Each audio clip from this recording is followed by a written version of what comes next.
In example of payment of ramp tracing, I take this Patio. It's better to use the plot plan for starting design. In order to start design, we have to know dimensions of area we choose to heat.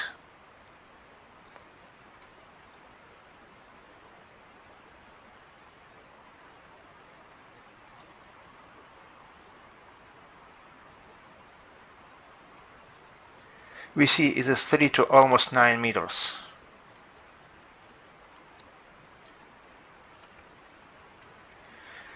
In order to cover this area, I selected prepared Revit family of particular type of heating cable.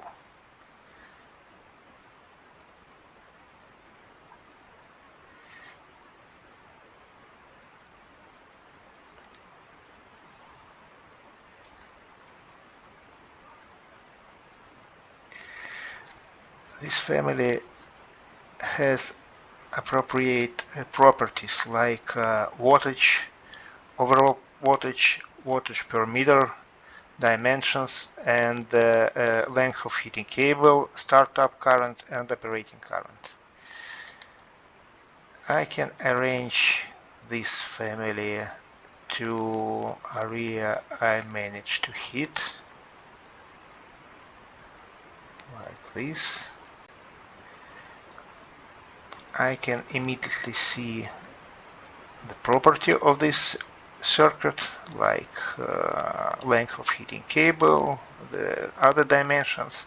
But in my experience, I know that's not necessary to provide 100 millimeters between heating cable of this particular power load. So I use 300 here, and I can establish the exact dimensions of the zone covered by a heating cable. It would be 8 to 2.5 meters.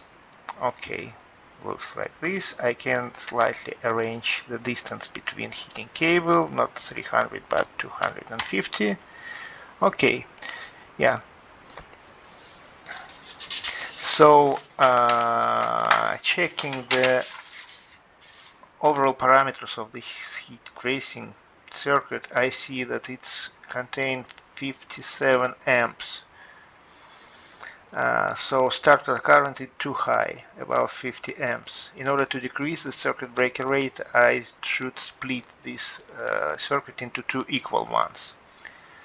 I use, first of all, I make the width of the zone shorter, and then I just copy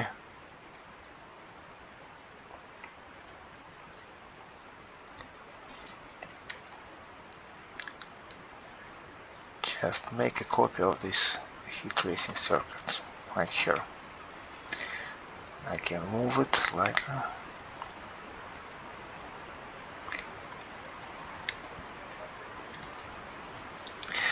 In order to complete the circuits, I have to add additional cable elements and end seal.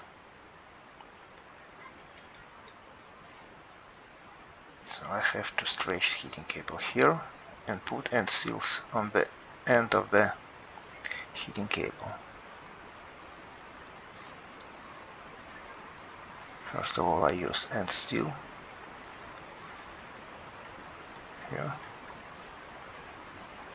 here, and apply straight sector of heating cable here and here.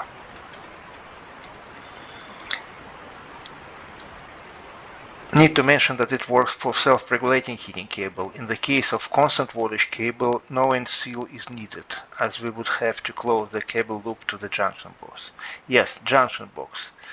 To complete the circuit, I have to add junction boxes. I have a special family for junction box. It's electrical equipment. We can locate it on the vertical face on the wall here. And here. Okay, almost invisible, but we will see it later. At this stage, in most cases, heating cable for ramp tracing doesn't need to connect to junction box directly, but through special high temperature power cable. So at this stage, I put a connection kit, which could be either heat tracking or mechanical, as an indication of point from where the power cable starts to go to the junction box.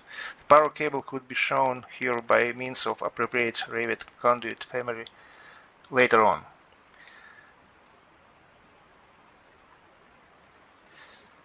Connection kit, mechanical node. I would took a heat shrinking and place on work plane here and here.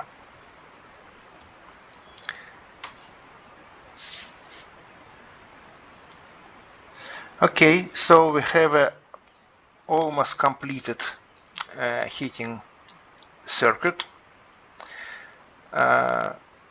In order to complete it completely, I have to use a standard Revit feature to generate electrical circuit.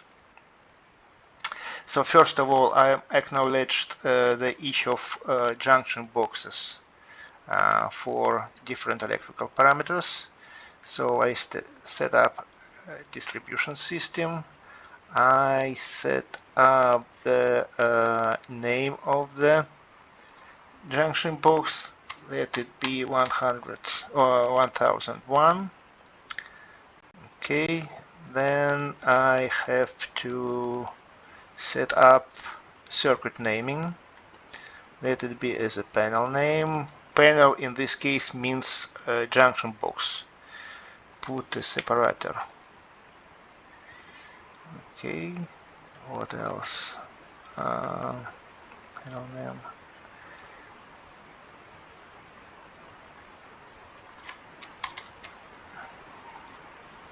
Okay, the same thing I have to do with the second junction box. Put its name.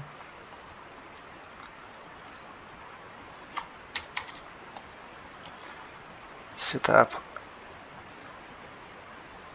distribution system. Same principle of naming with the same prefix separator. Okay. And now I can connect the heating cable to a particular junction box. So I take this, I put power, I choose the distribution system, I can choose the junction box, and then I have to add additional family, additional sector of heating cable.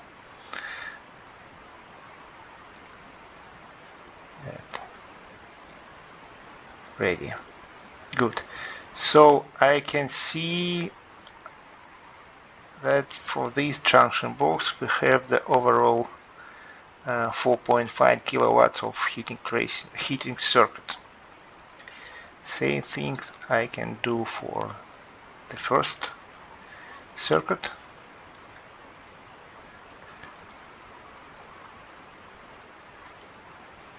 Then edit circuit and add additional heating cable.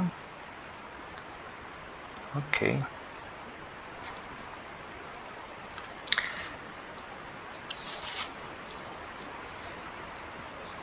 So finally we have created two heat tracing circuits.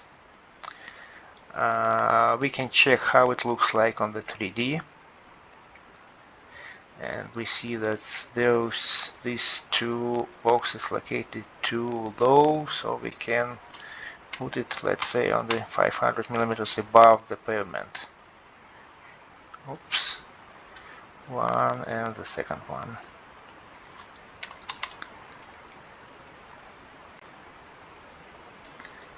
Okay. So how it looks like.